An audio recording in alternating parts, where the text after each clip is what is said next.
अस्सलाम वालेकुम। तो पिछली क्लास के अंदर हमने वीएस कोड के ऊपर सीएसएस स्टार्ट कर लिया था। आज का जो लेक्चर है वो है हमारा टेबल टैग के कोडिंग के ज़रिए टेबल कैसे बनाना है। सबसे पहले हमने वीएस कोड को ओपन कर लिया। लास्ट क्लास में हमने ये काम करा था।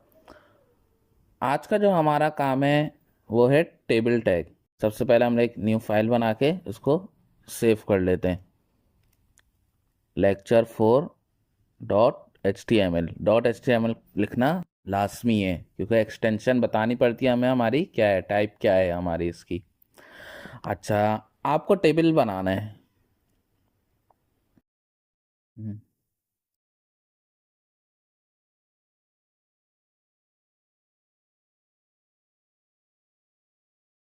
टेबल के लिए सबसे पहले बॉडी के अंदर जाके आपने सबसे पहले टैग अपने यूज़ करना है टेबल का। टेबल लिखा। इसके बाद आपने यहाँ पे के सबसे पहले रॉ लेनी है। तो टेबल रॉ के लिए हम लोग इस्तेमाल करते हैं टीआर, यानी टेबल रॉ। इस रॉ के अंदर आपको कॉलम बनाने हैं। अब जैसे हमने एक ये रॉ तो बना ली, अब इसके अंदर हमें कॉलम बनाना है। तो कॉलम के लिए जो हमारे हैं वो दो इस्तेमाल होते हैं। एक होता है टीएच यानी टेबल हेडिंग, और एक होता है टीडी यानी टेबल डेटा।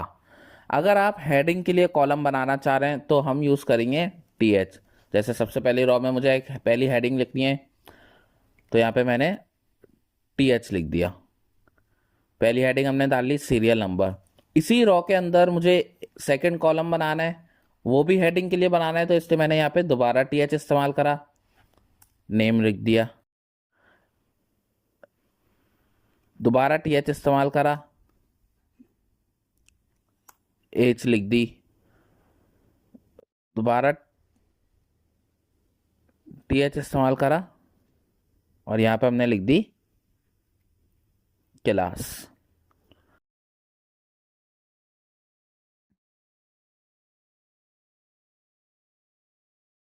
अपनी फाइल को हम लोग रन कर लेते हैं। तो ये हमारा टेबल यहाँ पे रन हो जाएगा। लेकिन आप देखें कि इसके अंदर टेबल तो बन रहा है ये, लेकिन बॉर्डर शो नहीं हो रहा है।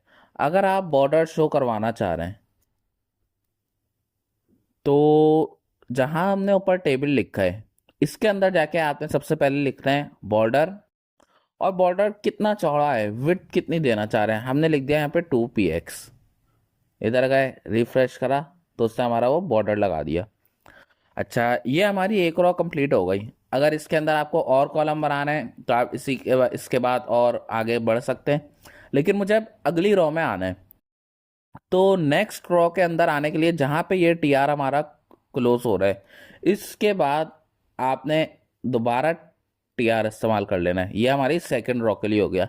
लेकिन इसके अंदर मुझे हेडिंग नहीं चाहिए, इसके अंदर मुझे सिंपल डेटा चाहिए। यहाँ पे टीडी लिखा, 1 लिख दिया हमने। दोबारा टीडी लिखा, नेम लिख दिया हमने, ये क्लास लिख दी,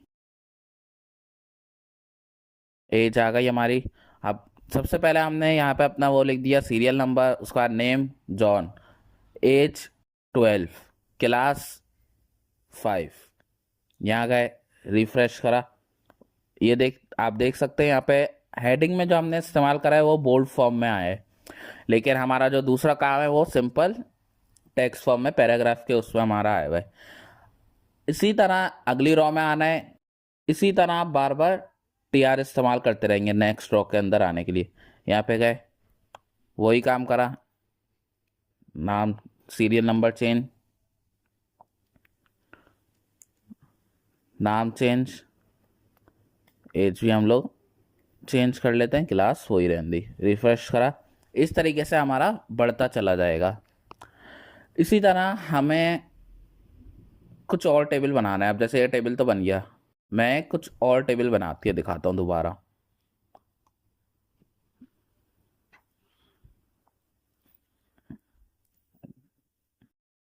टेबल का टैग लगाया। अच्छा, यहाँ पे हम लोग सबसे पहले एक बना रहे हैं टीआर के अंदर पहली रो के अंदर एक टाइम टेबल के लिए अब मुझे बनाना है टेबल। यहाँ पे आए पहली रो में मैं चाह रहा हूँ कि एक हमारी हेडिंग आए जिसके अंदर खाली लिखा हुआ हो टाइम टेबल। पहली रो के अंदर सिर्फ मुझे एक हेडिंग चाहिए बस, और कोई सेल ना आए, सिर्फ एक सेल आएगा, यानी एक कॉलम आएगा, वो आएगा टाइम टेबल के लिए। टाइम, यहाँ पे हमने टाइम टेबल लिख दिया। इसके बाद अगली रो में हमारी हेडिंग्स आए दो। पहली हेडिंग आए हमारी डेज की, दूसरी हेडिंग्स आए सब्जेक्ट की। इसी तरह तीसरी रो के अंदर दोबारा टीआर लगाया। अब मुझे तीसरी रो में सबसे पहले मुझे सिंपल टीडी लिखना है क्योंकि मुझे टेबल डेटा इंसर्ट करना है। पहली हेडिंग है हमारी डेज। डेज पे हमने सिंपल पहला लिख दिया मंडे, और सब्जेक्ट लिखने हैं। मैं कोई 4 सब्जेक्ट लिख लेता हूँ या 3 ऐसे। सबसे पहले उर्दू,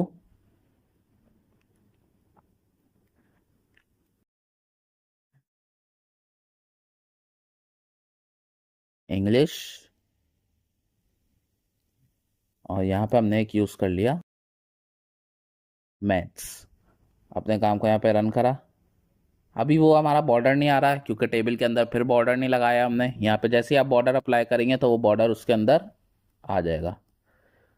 तो आप देख सकते हैं यहाँ पे ये हमारा थोड़ा सा अजीब सा काम लग रहा है हमें। मैं चाह रहा हूँ कि ये टाइम टेबल हमारा पूरा इस सेल में आए, वो कि पूरे 4 सेल्स के बराबर वाला ये हमारा एक बना हुआ ये वाला सेल। तो इसके अंदर हम लोग क्या करेंगे, जहाँ आपने टाइम टेबल वाला यूज़ करा है TH, इसके अंदर हम लोग एक चीज़ यूज़ करते हैं, वो है हमारी कॉल स्पेन। यानी हमारे कॉलम को कितने सेल्स के बराबर बना दे। सेल्स हमारे होते हैं बॉक्स। मैं चाह रहा हूँ कि हमारे इस कॉलम को ये 4 सेल्स के बराबर बना दे। रिफ्रेश करा तो उसने 4 के बराबर कर दिया। इसी तरह डेस्क को मुझे एक ही रखना है। सब्जेक्ट में मैं यहाँ पे लगा देता हूँ 3 ताकि हमारा प्रॉपर हो जाए। कॉल स्पेन यूज़ करा, ये हमारे 3 सेल्स के बराबर हो। रिफ्रेश करा तो ये हमारा एक प्रॉपर काम हो गया। अच्छा, अब मुझे इसके अंदर CSS अप्लाई करना है। अपने टेबल के अंदर मैं CSS अप्लाई करना चाह रहा हूँ। तो यहाँ हमारा जहाँ पे ये टाइटल का टैग लगा हुआ है ऊपर, इसके बाद आपने एक कॉल टैग लगाना है स्टाइल। ये वाला जो CSS है ये हमारा इंटरनल CSS कहलाता है। पिछली क्लास में हमने यही वाला पढ़ा था। अब मुझे टेबल के अंदर चीज़ें लगानी है। टेबल लिखा, कर्ली ब्रैकेट लगाए। सबसे पहले मैं चाह रहा हूँ टेबल को हाइट दे दें। हाइट हम लोग यहाँ पे दे देते हैं 200 px। रिफ्रेश करा, विड्थ देनी है, अच्छा हाइट 150 कर लेते क्योंकि 3 कॉलम्स हैं तो 50-50 का हमारा एक प्रॉपर हो जाएगा। विड्थ देनी है, मैं चाह रहा हूँ विड्थ हमारे स्क्रीन का जो है 40% पे शो हो टेबल। तो ये हमारी स्क्रीन का जो है 40% यहाँ तक शो होगा। मैं चाह रहा हूँ कि टेक्स्ट इसका सारा सेंटर में आ जाए। यहाँ पे क्या टेक्स्ट अलाइन सेंटर कर दिया, तो ये हमारे टेक्स्ट को सेंटर में कर देगा सारा। इसी तरह टेबल के अंदर से कलर करना है। यहाँ पर आए, बैकग्राउंड कलर लगाया। क्या कलर आप लगाना चाह रहे हैं यहाँ से आप वो कलर सेलेक्ट कर लें।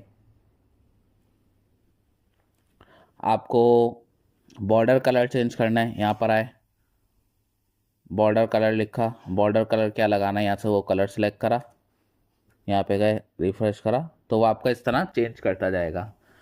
इस तरीके से हम लोग इसके ऊपर CSS अप्लाई कर सकते हैं। उम्मीद करता हूँ आपको ये लेक्चर समझ आया होगा। कोई भी कन्फ्यूजन हो लेक्चर के मुतालिक तो आप कमेंट सेक्शन में कमेंट करके पूछ सकते हैं। बाकी इंशाल्लाह मिलते हैं हम लोग अपने अगले लेक्चर में। शुक्रिया।